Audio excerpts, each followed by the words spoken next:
नमस्कार, मेरा नाम डॉक्टर मधुकर त्रिवेदी है। मैं Narayana multi speciality hospital Jaipur में कंसल्टेंट न्यूरोलॉजिस्ट के रूप में कार्यरत हूँ।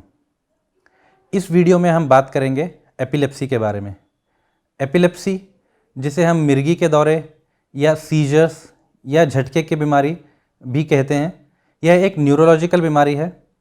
इसमें होता यह है कि ब्रेन के नर्व सेल्स एबनॉर्मली एक्टिवेट होने लग जाते हैं और इस एबनॉर्मल एक्टिवेशन की वजह से शरीर में असर दिखाई देता है, जिसमें हो सकता है कि व्यक्ति बेहोश हो जाए, हो सकता है कि उसके हाथ पैर अकड़ जाएं या हाथ पैरों में झटके आने लगें।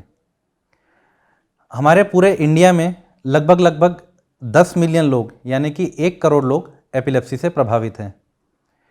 एपिलेप्सी साधारणतः यंग एज में देखा जाता है, पर कई बार ऐसा भी देखा गया है कि यह बड़ों या ओल्ड एज में भी पहली बार आता है।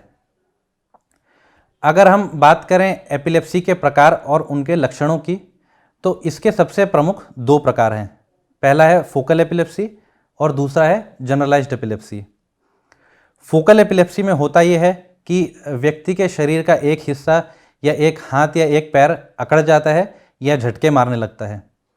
इसके अलावा कभी कभार यह भी हो सकता है कि व्यक्ति को अचानक से स्मेल में तकलीफ आने लगे, या अचानक से उसे अजीब अजीब सी चीज़ें दिखाई देने लगें या अजीब अजीब सी चीज़ें सुनाई देने लगें। कभी कभार व्यक्ति को अचानक से शरीर के एक हिस्से में झुंझुनाहट या सुन्नपन भी हो सकता है। अगर हम बात करें जनरलाइज्ड एपिलेप्सी की, तो यह पूरे शरीर पर असर करती है। इसमें व्यक्ति साधारणतः बेहोश हो जाता है और साथ ही साथ उसके हाथ पैर अकड़ जाते हैं और हाथ पैर झटके भी मारने लगते हैं ज़ोरों से।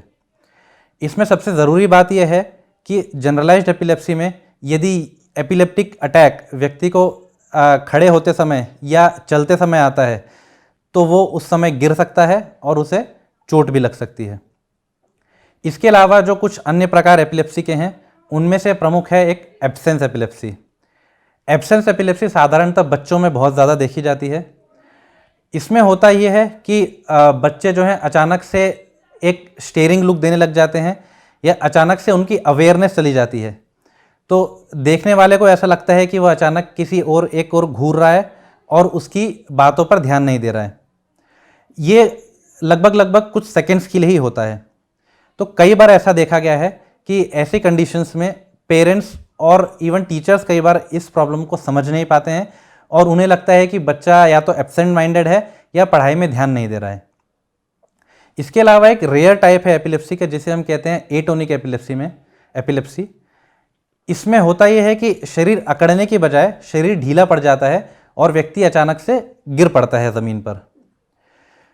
तो अभी हमें यह समझना ज़रूरी है कि यदि आपको एपिलेप्सी है या आपकी जानकार में किसी को एपिलेप्सी है, तो आप अपने नज़दीकी न्यूरोलॉजिस्ट से मिलें, ताकि सबसे पहले तो आप ये जान पाएँ कि वाकई में आपको एपिलेप्सी की बीमारी है या नहीं, और यदि एपिलेप्सी की बीमारी है तो वो किस टाइप की एपिलेप्सी है, ताकि उसका सही तरीके से इलाज संभव हो पाए। धन्यवाद।